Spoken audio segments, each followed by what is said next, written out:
Dedim. Yani başkan sağ ol. 10 mu? Yürü. Bu taraf 10. Hadi. Tamamdır ona verin. Hadi tamam.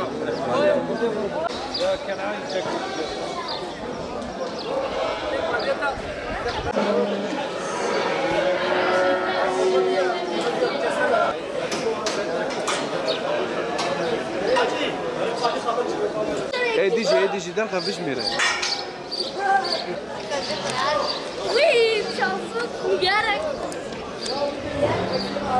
Kurban Bayramı'nda kurbanlık hayvanlar şu anda hayvan borsasında tıklım.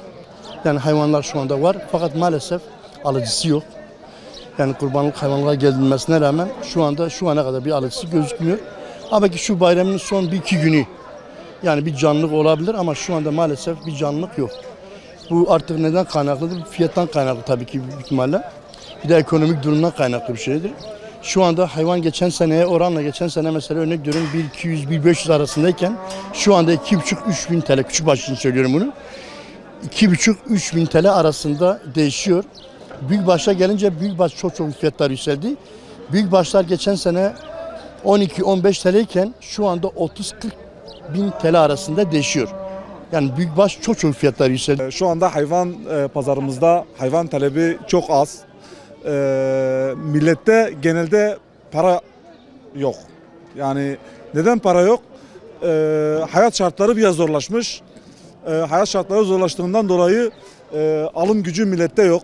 Hayvan pazarında da şu anda bulunan genelde buranın tüccarıdır yani. Yani dışarıdan gelen millet yok. Yem pahalı. Özellikle arpa çok pahalı. Arpa çok pahalı. Ondan dolayı hayvanlara da yansıyor. Mesela geçen senenin 1,5 milyarlık kuzusu şu an 3 bin lira tekabül ediyor. Neden kaynaklanıyor? O da şeyden kaynaklanıyor. Arpadan, samandan. Yani geçen sene bu vakitte en az 50-60 tane ben kurban satmıştım. Şu ana kadar belki 10 tane falan da satmamışım yani. Kurban satışları şu andan başlamış. Ta 3. güne kadar. 3. güne kadar burası açıktır yani. Hayvan pazarı açıktır. Millet evlerden gelip alabilir. Pazar kuruluyor ama satış yok. Çok pahalıdır. Bir dananın 25-30 milyar istiyorlar. Evet. Kimse alıcı yok. Yem kilosu 7 bin. Saman kilosu 3 milyona çıkmış. Ne alacaksın? Bayrama 4 gün kaldı değil mi? 3 gün kaldı. Yani daha bir şey yok yani ortada. Ya alıyor az yani çok az. Ve en son birinci gün, ikinci güne kadar da gider olacak yani satış olacak az.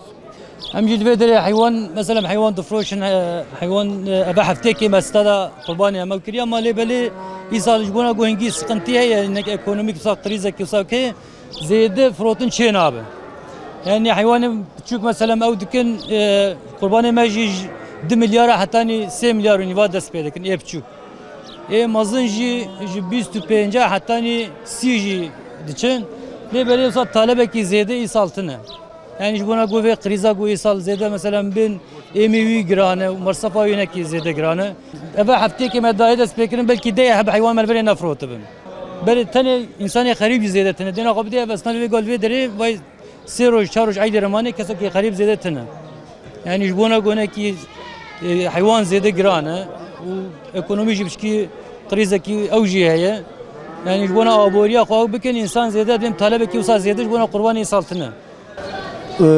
ملات ولاد فيك زعفنا يا بي توك توك ملاتي ام ملاتي فريج يا بي احمي ملاتي ام هم ناس كن ايش نابي وجاء بهايه ومازوت تندزي 3000 يا ام زع بريشان لا يعني اي صار تو صار وقت صار بريشان نبينا ما زي قربان سيجتار روج مايه حيوان ناتشا حتى فيك ميك نفوت يا حتى ما شاقه ما جانا بازه بيس حبت فروتا شو عندها مهم اللي بيجي نفوت يا حبيك جيب نفوت والله بقى سيجتار حيوان مناني هم نفوت يا هم اللي بيجي نفوت